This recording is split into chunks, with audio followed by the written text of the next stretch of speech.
नमस्ते, बहुत बहुत स्वागत है आपका। साल था 2012, जगह थी दिल्ली का साउथ ब्लॉक। जिस शख्स से राहुल गांधी ने मुलाकात की उसका नाम था स्टेफन कटर। कौन है स्टेफन कटर? स्टेफन कटर दरअसल चुनावी कैंपेन के महारथी, ये अमेरिका से आते हैं। 2012 में अमेरिकी राष्ट्रपति बराक ओबामा को दूसरी बार जिताने वाले यही शख्स थे। यानी उनकी जो हर तरह की प्रेजेंटेशन होगी, उनको पब्लिक के सामने प्रेजेंट किस तरह से किया जाएगा और उनको कौन सी रैली करनी है, कहां जाना है, हर बात उनको लेकर के चुनावी से जुड़ी यही तय कर रहे थे। स्टेफन कटर है इनका नाम।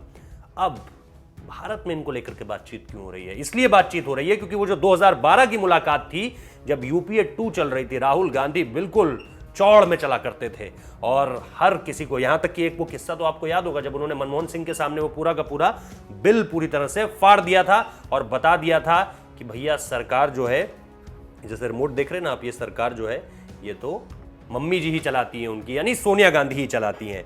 लेकिन इन सारी बातों से इतर अब जो है 2012 में भी कुछ नसीहतें दी थी, कुछ लोग ऐसा भी कह रहे हैं उनको, लेकिन राहुल गांधी ने शायद उस वक्त पर अनसुना कर दिया।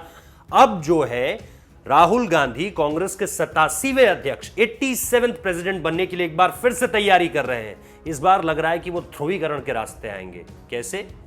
आपने सुना ही है कि किस तरह से वो अलग अलग मसलों पर, किसानों के मसलों पर एक बार फिर से एक्टिव होते हैं। एक ट्वीट करते हैं फिर वापस चले जाते हैं। जब बीजेपी बोलती है इसका तो हमने काउंटर कर दिया, तो उनके पास कुछ कहने के लिए नहीं रहता, फिर वो एलएसी चले जाते हैं। अब चीन के बारे में कुछ बोलते हैं, वहां पर जब बोल दिया तो उसके बाद बोलते हैं अब मैं राजस्थान जाऊंगा, किसानों का पर्यटन करूंगा। इन सारी चीजों से इतर लग यही रहा है कि राहुल गांधी कोशिश कर रहे हैं एक बार फिर से अपने आप को एस्टैब्लिश करने की। भाई देखिए, दूसरा मौका तो सबको मिलना ही चाहिए, इसमें तो कहीं कोई दिक्कत नहीं है, लेकिन दूसरा मौका किन शर्तों पर दिया जाए वो भी तो तय होना चाहिए।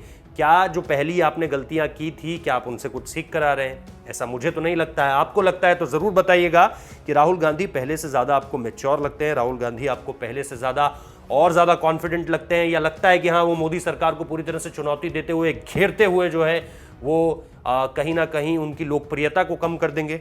ये सारी के सारे ऐसे सवाल हैं जिनका जवाब शायद कांग्रेस कभी भी ऑन एयर तो नहीं दे सकती है। मतलब कि कैमरे के पीछे वो जरूर बोल रहे हैं कि राहुल बाबा जो है वो इनएक्टिव बहुत ज़्यादा रहते हैं पॉलिटिक्स में, एक्टिव रूप से पॉलिटिक्स नहीं करते हैं वो, लेकिन वो कभी इन फ्रंट ऑफ कैमरा इस बात को नहीं एक्सेप्ट करेंगे। लेकिन सच यही है।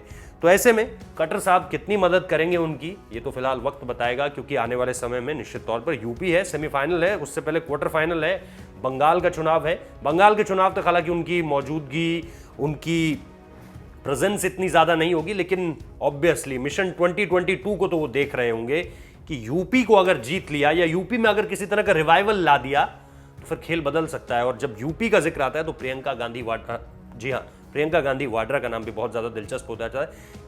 खास तौर पर जिस तरह से उन्होंने प्रयागराज, और प्रयागराज के बाद अब मेरठ, और मेरठ के बाद अब बिजनौर, और अलग अलग जगह पर जाकर कोशिश ये कर रही हैं कि फिर से रिवाइव किया जाए।